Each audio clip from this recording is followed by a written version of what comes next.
I really wanted to start with, all right. Like Matthew McConaughey. Yeah, I think it's, yeah. How am I forgetting what his last name is? I don't know. Anyways, on that note, hello, everybody. Welcome to the After Class podcast with your hosts, Kayl McCann And Jamie Moreau. We are going to be talking today a little bit about how to prepare for competition, specifically A big one. a big international competition, or just any big competition in general. Why are we doing this, Kayl?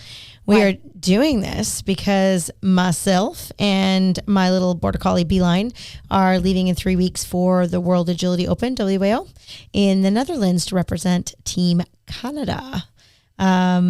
So it's crunch time, people. You've been prepping. Oh, have I ever? So anyways, it's getting time, but we just thought it might be interesting to talk about like what it looks like to prepare for a big event, and what do we do? How early do we start? What things do we do at what time? What do you look at? Yeah. What do we look at? What are some of the things to keep in mind for humans, dogs, body, mind? So how long before the event do you start putting your plan in place? Months. Like I would say 3 months. And Maybe. Depending. After you make the team, so you know that you're going. Yes. Do you look at where First you prepare Yes. for the tryouts. Yes. Then you make the team and you're like, oh no.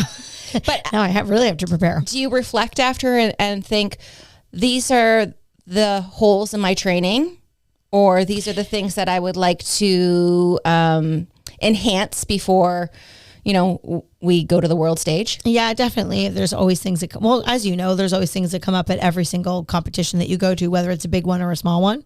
And I think it's important to always be self-reflecting so that you can kind of figure out like, okay, I have X amount of time and this is the level I want to get to. So what are my realistic expectations on things that I can accomplish before I get there? Now, in my personal situation, this is my second world championship with this dog.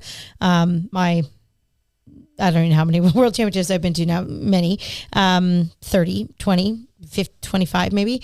But for someone like me with a seasoned dog now, because she's 6. I mean, and you've COVID, done this several times. Yeah, COVID kind of put us back, but like there's really, for her, there's not really anything crazy new that I need to be teaching her. For me, it's about finessing. We can get into that, but for a newer team, sometimes there is things like, I mean, you just had barely got your running dog walk done before you tried out for the team last year. And so basically at the end of that, like someone like you would have been like, okay, now I have like X amount of months to actually like Focus on exits. make sure this is like a real thing. So you kind of want to think about, okay, like, am I going to do any big projects? Like, or what can I accomplish in that period of time? So I think, yeah, you do need to have some self-reflection on what you're going to train, but then you also have to be realistic on how long that yeah thing is going to take to train. Absolutely. So if you have a stop contact and you want to do a running contact. Yeah. You have to be careful, because if you're so tied up focusing on those things and then you start to like let other things go, then that could impact your overall performance. You might be really good at that one thing, but now you're shit in the bed and everything else because your information isn't, or your attention isn't being properly divided.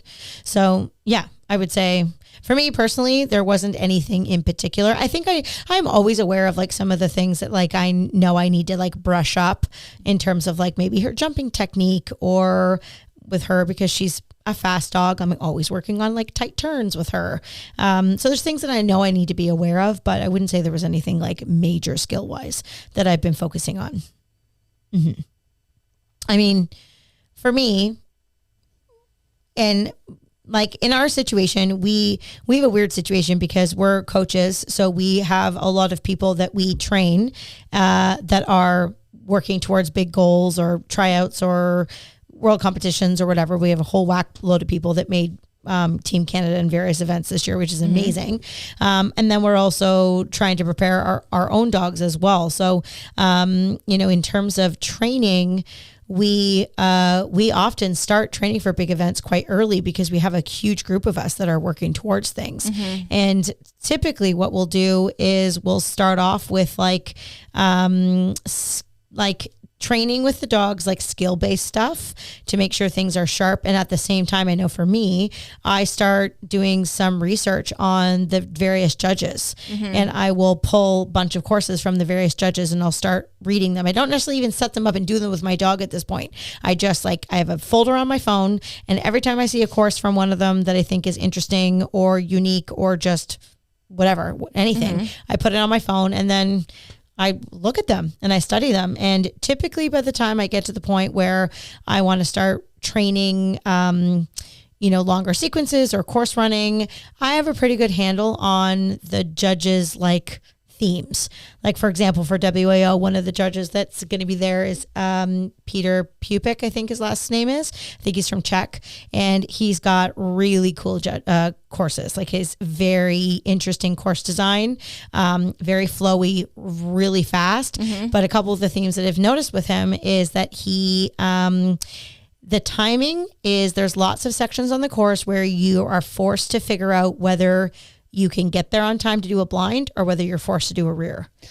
So many times I have walked the course and been like, oh man, I don't know if I can get here for a blind.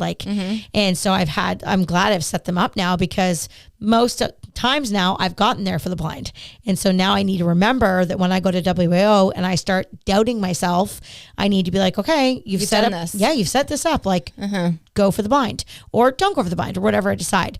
Another thing I've noticed is he does a Z pattern with the weave poles. So he'll have the weaves and you'll come from behind and have to send down to the far end. But then when you exit, you go back the opposite direction. So it's like a Z pattern in all kinds of courses. So he forces you to lead side change on the poles.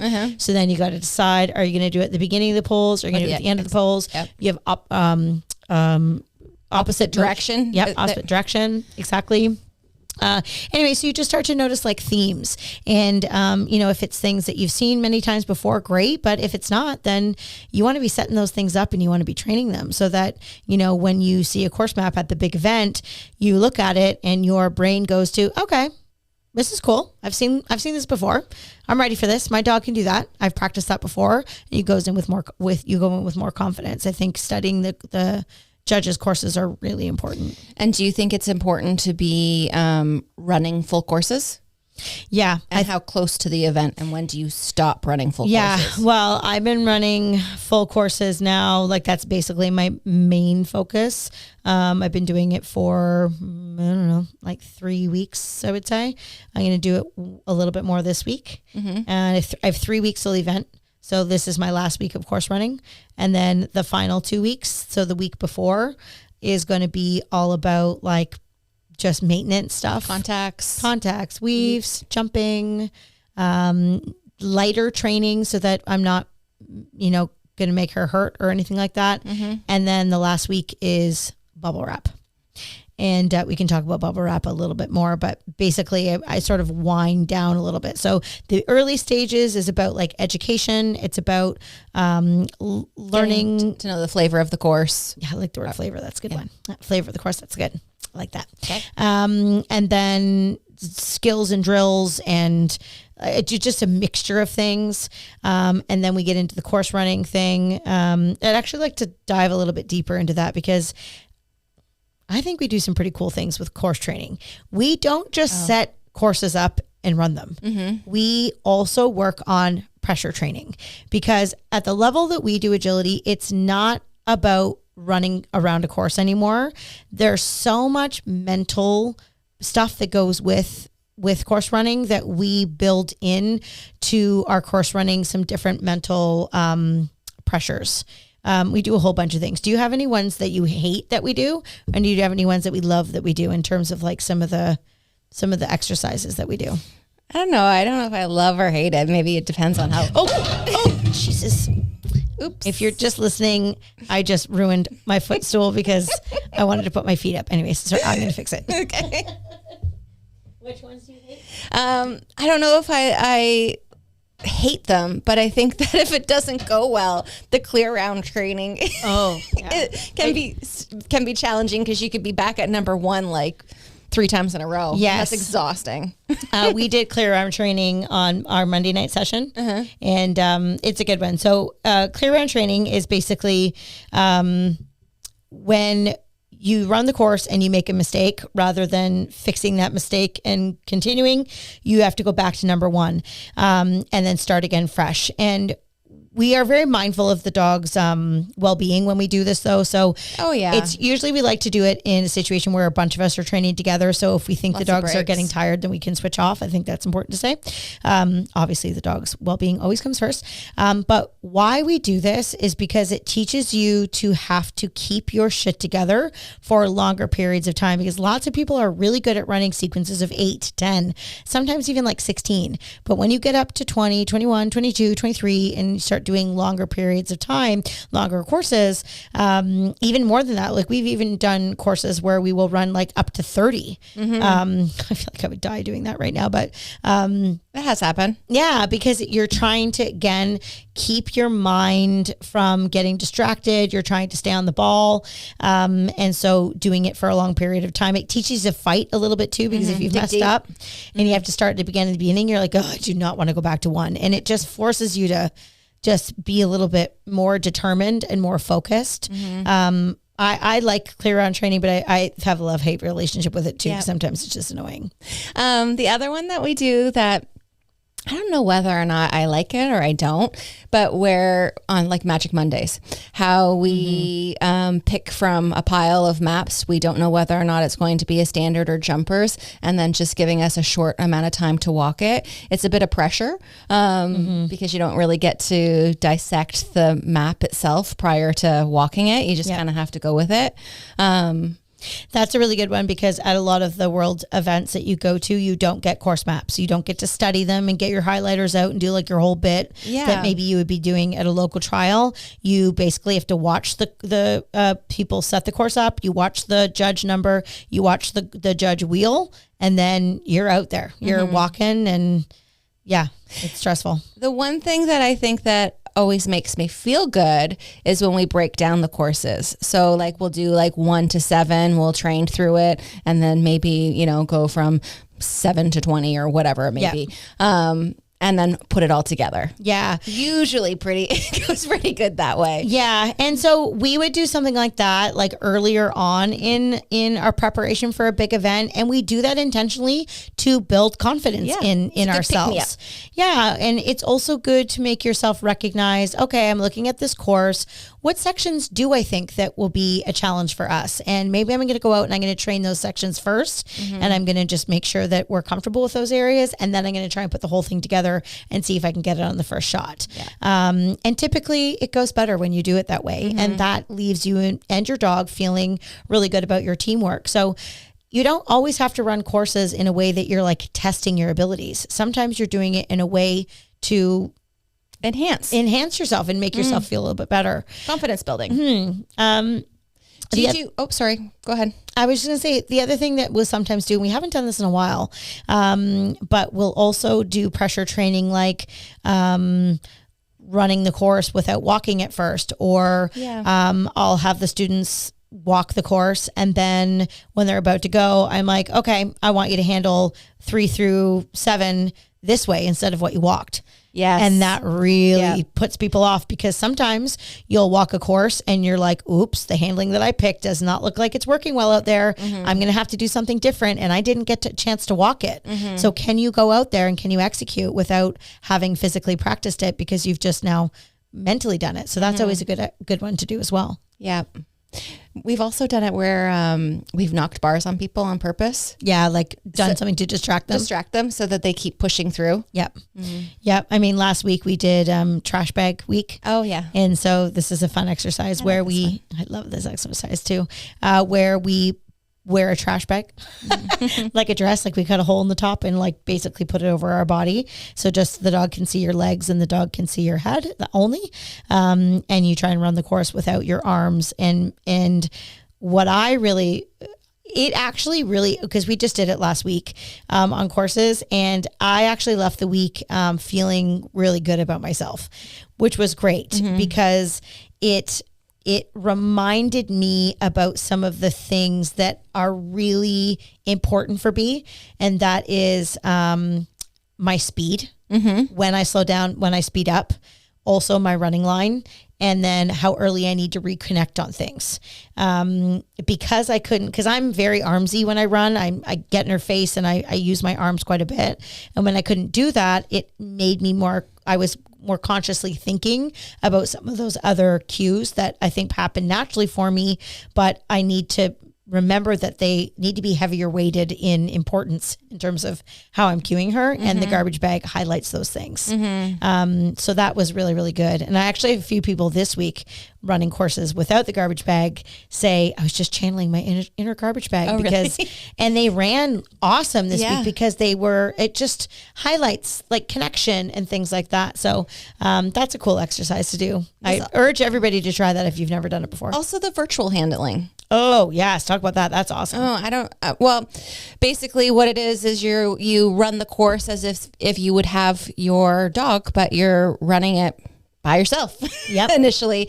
And hopefully when you put it together with your dog, you guys are spot on. And it has worked very good for myself. I think other students, I think it worked really well for myself in a world championship. We should tell that story. Yeah. This is such a great suggestion. And this is really cool. If you happen to be in a lucky situation where you train with similar people. And they know your style, they know your dog. Yeah. Yeah. I think we've talked about this in another podcast before. Oh, I think you're right. Yeah. So I'll just paraphrase the story, then you can go back and listen to something else. But essentially, when Jane was overseas at a world championship, I didn't go that year. And at 3:00 in the morning, I was sitting in my bed and I was watching her walk the course over live stream. I had the course map, so I knew what the course was.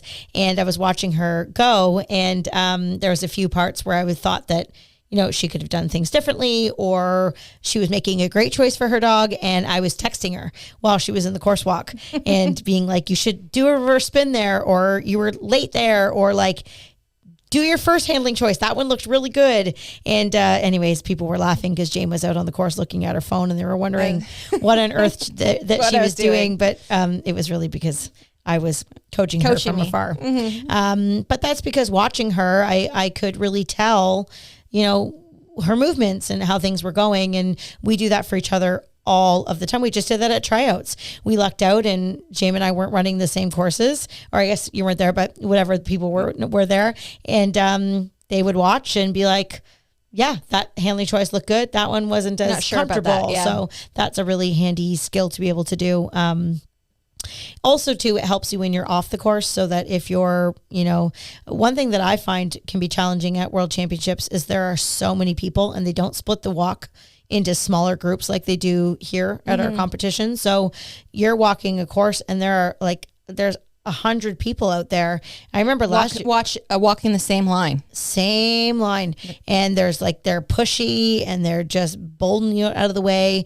Last year at WAO walking snooker, I found extremely stressful because the number 7 had 2 tunnels and a jump. And the second tunnel, I literally didn't see in the course walk because there were so many people because they were all walking the 7. So they were all there. So I didn't do well in the course, unfortunately, but I felt very unprepared when I went to do my run because I didn't really get a good opportunity to walk and run my course. But it was a learning experience. I'm prepared for that to happen again this year. And I'm just going to have to figure out how to make that work. I'm going to have to get pushier and do some elbows in there, get my way in there, or I'm just going to have to maybe visualize a bit more outside the ring just to be prepared for those things. Cause you can't be like, can I have less people on my walkthrough? It just doesn't work that way. So you have to just learn and then figure out what to do. So yeah, anyways, that's what we do for the course running. What about trialing before a competition? Do you think that, do you do a lot of trialing before? No. And do you think that that's helpful for you? Like why do you choose not to do a lot? Yeah, it's a good question. And again, I think everybody's different, but just speaking from personal experience, I try to do some trialing because I think that the pressure is really good. But to me, like going to like a local trial just doesn't give me what I need in preparation. The last competition that I went to was World Team tryouts for a different organization, a different Team Canada that is later in the year. And that was a high pressure event. And it was last month. And I was going to go to a competition the following weekend as well. That was a local one in the States. And I was like way too mentally tired. And I thought, you know what?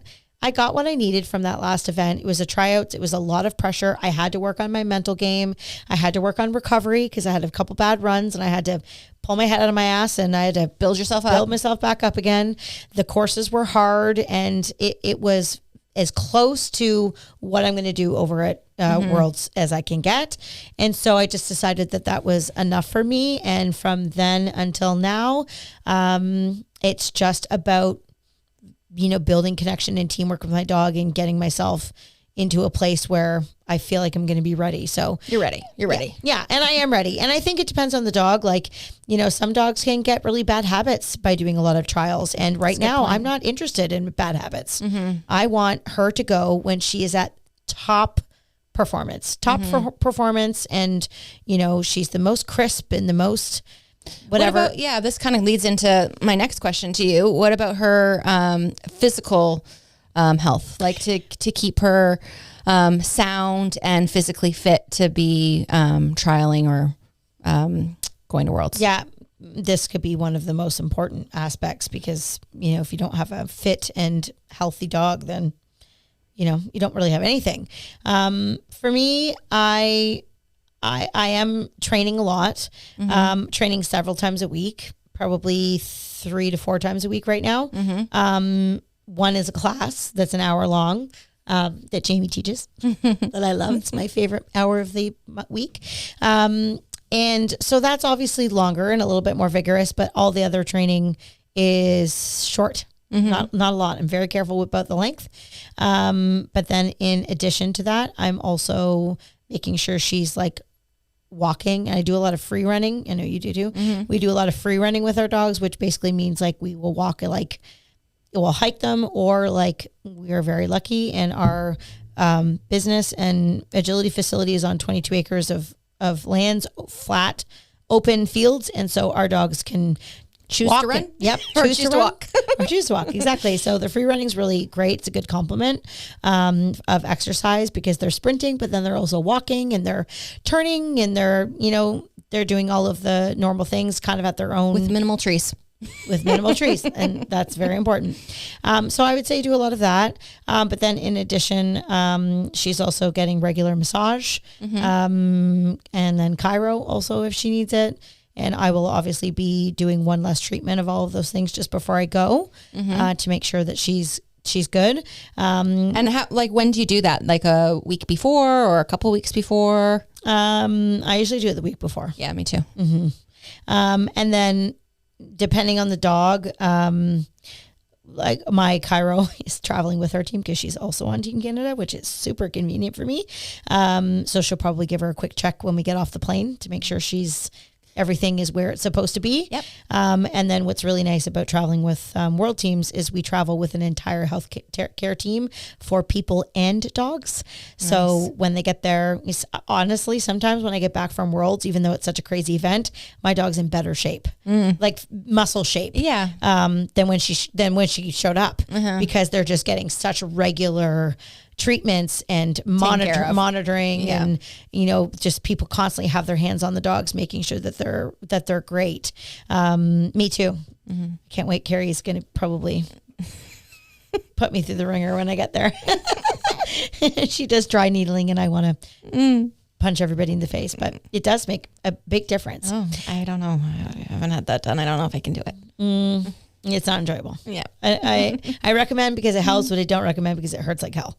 But anyway, so yeah, that's the regimen of exercise. That's really, really important. And then I think I referenced bubble wrap before. Oh, yeah, you did. Mm-hmm. And that is just not doing anything super Crazy before you go, because the last thing you need is to, get an injury or have the dog have a weird slip and fall. Like that also means like, I'm not going to like go and train in someone else's building with different equipment or different footing that she's never seen. Mm-hmm. I'm not going to like go to a brand new hiking spot that I'd never been to before. Like I'm not going to do anything weird and out of the norm that I am not used to doing. And everything just kind of slows down. Now you're not going to do nothing with the dogs because she needs to stay loose. Yes. But a lot of the vigorous training and the intensity stuff, it just trickles down, and it's a lot of going for nice casual walks and snuggling on the couch. Mm-hmm. It's like, it's just chill type of stuff just to kind of get ready so that there's no problems. Mm-hmm.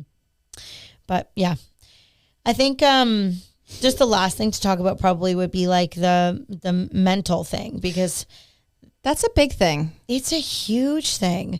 We just had like a coaching call with our coaches for the team, like just before I came here. And it was just a really good opportunity to kind of connect with them. They did a really good job about asking me things like, specific things that I need from them before I go in the ring.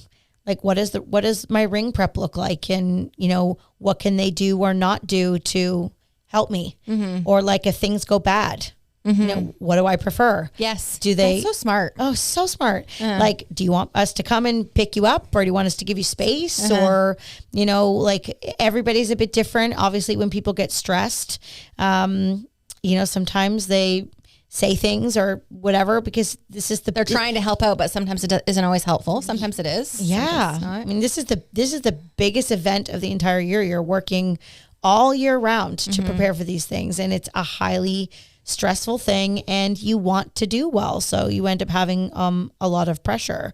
And I've competed for a long time, so I would say that I'm fairly good at dealing with pressure. But I know last year being at WAO, it was the first time in a long time that I felt that I did not do well with pressure because of COVID. And it was like a good solid 3 years without any big competitions.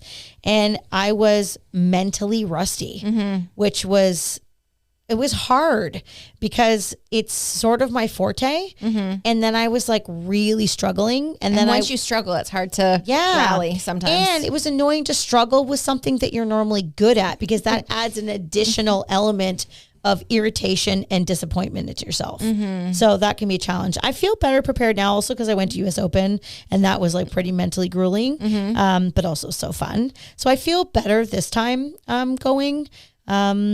Also too, like I've had some major health issues with my dog throughout the year, and I feel like she's just now getting into a better place in terms of her health and her energy and things like that. She has Lyme disease, so that's been stressful, very stressful. So yeah, I mean, I feel good, but the mental part of things is hard. You have to kind of find that balance of, there is a certain amount of pressure that will make you do really well, because like you need to have that adrenaline rush. You need to be like fired up a little bit, but also I think that there's like a tipping point. Like you can go a little bit too far where you are too distracted by the pressure that you can't like get out of your own head, and then you don't perform as well.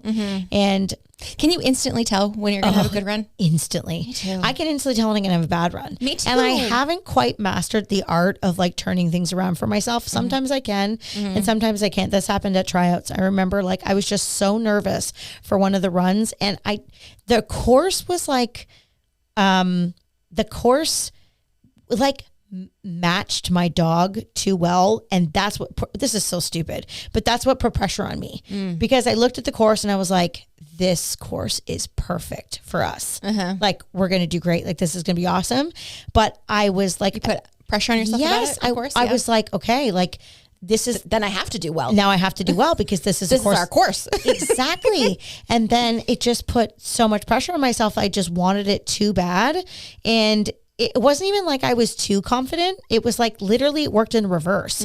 I was put too much pressure on myself because I was kind of like, well, you can do this. So like now go and do it, instead of being like, I can do this. Yay. Like this is going to be fun. I'm going to enjoy this. I'm going to have a great time with my dog. I was like, don't fuck up, don't fuck up, don't fuck up. Like that's what my mind was like. And then I fucked up.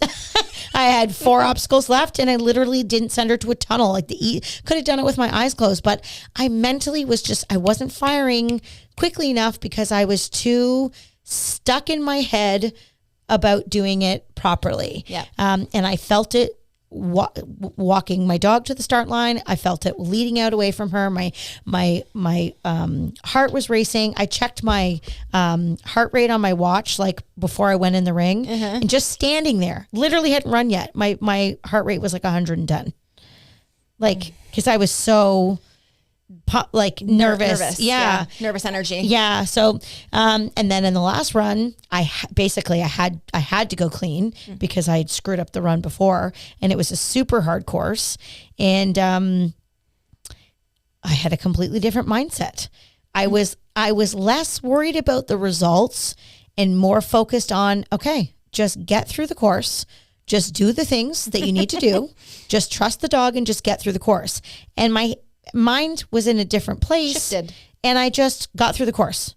I wasn't worried about getting the fastest time. I wasn't worried about winning. I was just worried about getting through the course intensely and aggressively, confidently.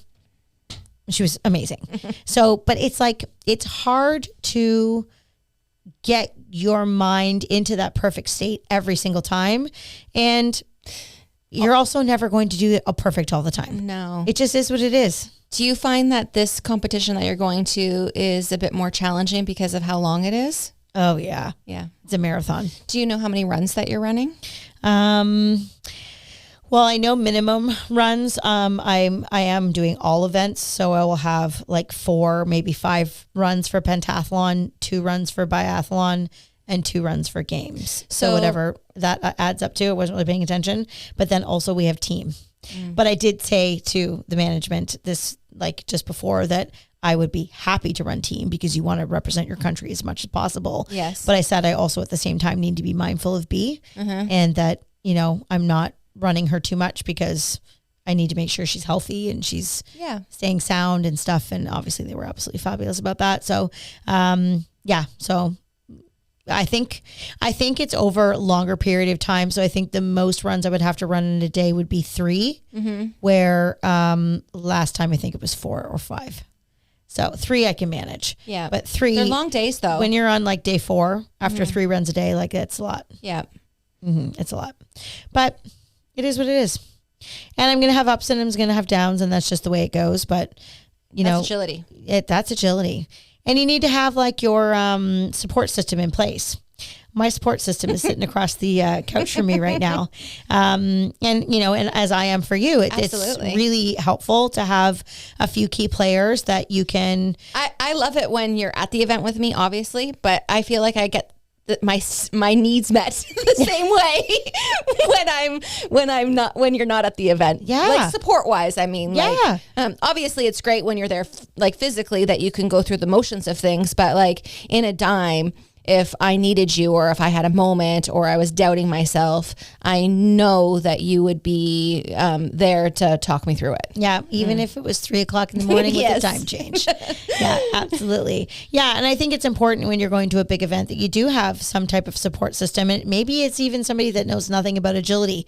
Maybe it's just like, I've called my mom to have a few, although she does know a lot about agility, but I've called my mom a few times and she tells me to suck it up and you'll be fine. Trust your dog. She always says to me, Kayl, your dog is so wonderful and you love that dog so much. I get all teary. And I'm like, you're right. It's just agility, like. What a nice thing to say. I'm going to call your mom at 3 a.m. I know. Well, I think it's important to remember. Somebody asked me the other day on a coaching call that they like get a lot of ring nerves and that they had to stop agility for quite a time, and then they were trying to get back into things and they just were worried about getting the ring and they just had so much anxiety. And I channeled my inner Deb McCann and just said, like, why are you doing agility? Like, what are you doing it for? Mm-hmm. And if you figure out what you're doing it for and like you try to find the joy in it again, then you don't worry so much about all that other stuff because you're just having fun with your dog. Obviously, we're having fun with our dog and we're also at the largest competition in the entire world. Yes. So we're not just doing it all for fun and games. That's not, it's not, let's get that straight. But at the same time, you always have to remember, I mean, both Jamie and I have gone through like lots of like really heartbreaking things with our dogs. You know, which doesn't allow us to play agility with them anymore. So you'd also have to have like a bit of a reality check at the same time. I mean, I think about that with Bee, like she has Lyme disease and she's doing incredibly well for a dog that has that. And so I could not be able to run her. And that's not the case. You just have to be appreciative. But yeah, the mental game's hard. Do you say anything to yourself before you step on the line? Oh, I do many things to calm myself down. One of the things that I do is I chew gum too. Chew it. I really like really hard. Cinnamon. Like a cow. Cinnamon gum. Because it's like really hard like a cow. I will do like Superman pose. So this is actually something I learned through business. So basically, if like you're going, they say like if you're going to a meeting, you're going into a tough conversation with somebody, and you need to like tell your body that you need more confidence, and you just stand, puff your chest out, put your hands on your hips, and stand like Superman. You do that. I know I do that. It's intentional. Yeah, I stand there and I just take a couple of the big breaths, and it just like calms your nerves. Yeah, like, and it just makes you be like, okay, like I got this. Like Superman. I'm gonna label it every time Superman I see pose. you Yeah, try it yourself. It's good. So I do that. I also sing because I love singing. And the song that always I sing for something, I always sing the Good King Wenceslas, like I remember that. Only because it's exactly because it's stupid and it kind of makes me laugh a little bit. So I'll do that. I also am chatty. Like, especially like if there's people at the thing, like I just chat, I just talk constantly because I think it just like keeps me a bit distracted. So I do a couple things that way. I find like everybody's different, but for me, when I'm at a competition, I try to maintain my normal personality. I'm an outgoing, bubbly, loud person, and I need to be like that in between my runs. I need to stay relaxed and social. That really is good for me. I will get distracted by the pressure that I'm under if I'm off and in my head. And I think that there's a time and place that I need to do that to ground myself. But at the same time, if I'm too stuck in that, then I will spiral. I just put too much pressure on myself. Or like if I step out onto the line and I look around and I see like everybody's like in the room has gone quiet because they're watching, then I'm like, crap, like I need to do well, or don't do something stupid or whatever. Like it just puts pressure on yourself. So you have to learn. I try not to focus on the outside noise. Yeah, you just kind of tune it out. And then also like other people do better when they focus a bit more, and like maybe being social is not helpful for them. But the only way you figure that out is by doing different things and trying to figure out what works and what doesn't work. And then also just like the people that you surround yourself with is, I think, so important because that helps you to stay in good headspace, or, you know, whatever it might be, because you don't want that to like put you off as well. So yeah, the mental game is huge for sure. And if people are stressed out, you know, it impacts. You just don't perform as well. Yeah, it's really, really important. I think a long time ago I honed that phrase that I used often, mind calm, body fast, because I think, and I talked to some students about it this week in class, in an effort to like run really aggressively, which we know we should do, like intensely. Sometimes people get so caught up on that they get messy with their handling, or they get messy with their connection. And then you tell that person, okay, like stronger connection, like try to be a little bit more like focused on what you're doing.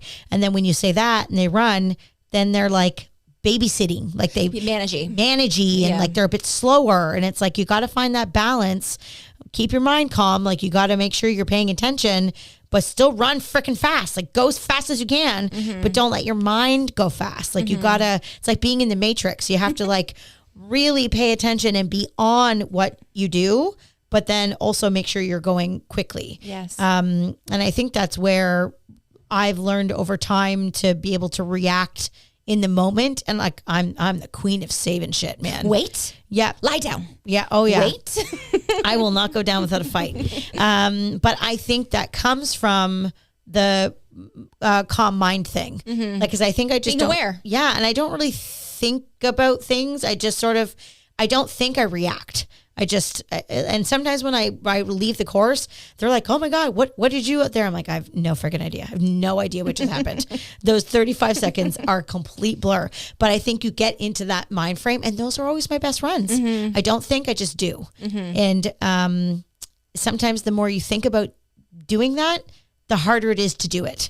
So it's finding that balance. So yeah, it's such a complex thing that we do, isn't it? You got yourself, you got your movement, you got your mental thing and how you feel. And then you got the dog and their health, how well they're trained. How do you work together as a team?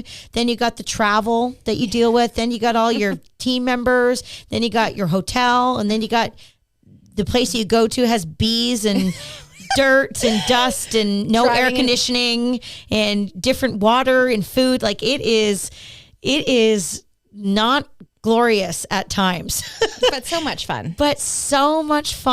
And I mean, I tell you, when you're in those situations, like I've been to lots of world championships, and still when there's like the opening ceremonies and you see all those countries there with like all of their uniforms on, and like people are just like buzzing before it starts, like you just are like, damn, this is so cool. What a cool experience. Or like, you know, if you're lucky enough to be able to, you've experienced this, being able to stand on the podium and like listen to your national anthem.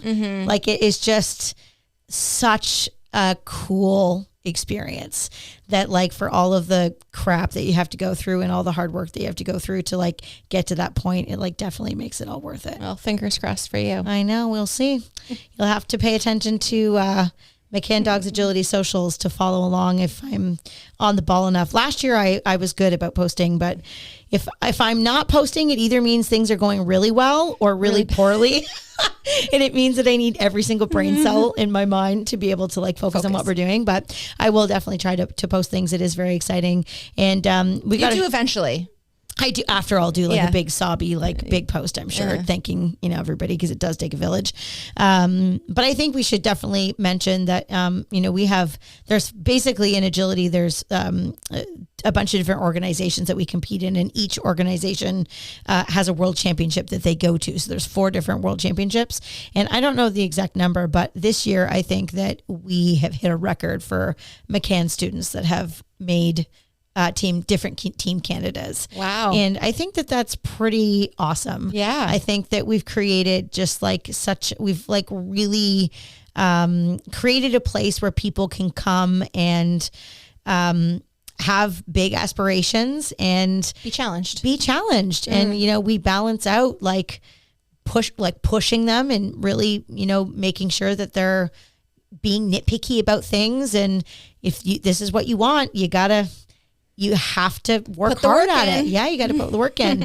And I'm really excited for everybody to experience some of these trips coming up. Some of them, it's their very first time going. And I think it's just, once you do it once, I think that you just want to keep doing it because it's just such a cool experience. So anyways, I hope that people listening that maybe there's people listening that don't even do agility, and I hope you find this interesting. But you probably logged off by a long time by now. But anyways, I think it's a neat experience, and there really is a lot more that goes into it than just training your dog. And I think that's what makes the experience really special. So anyways, hopefully things go well for me. They will. Yes. I think good thoughts.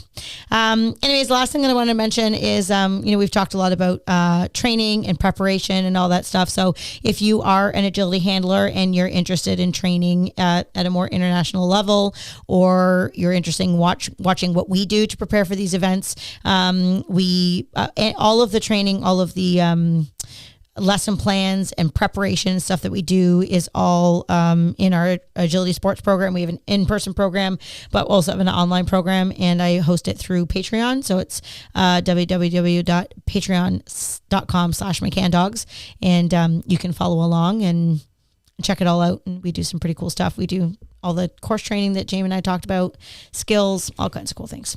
You know what I think we should end in? What?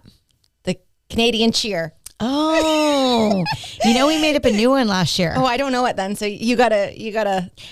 No, the one that you're saying is still quite good. It's a classic.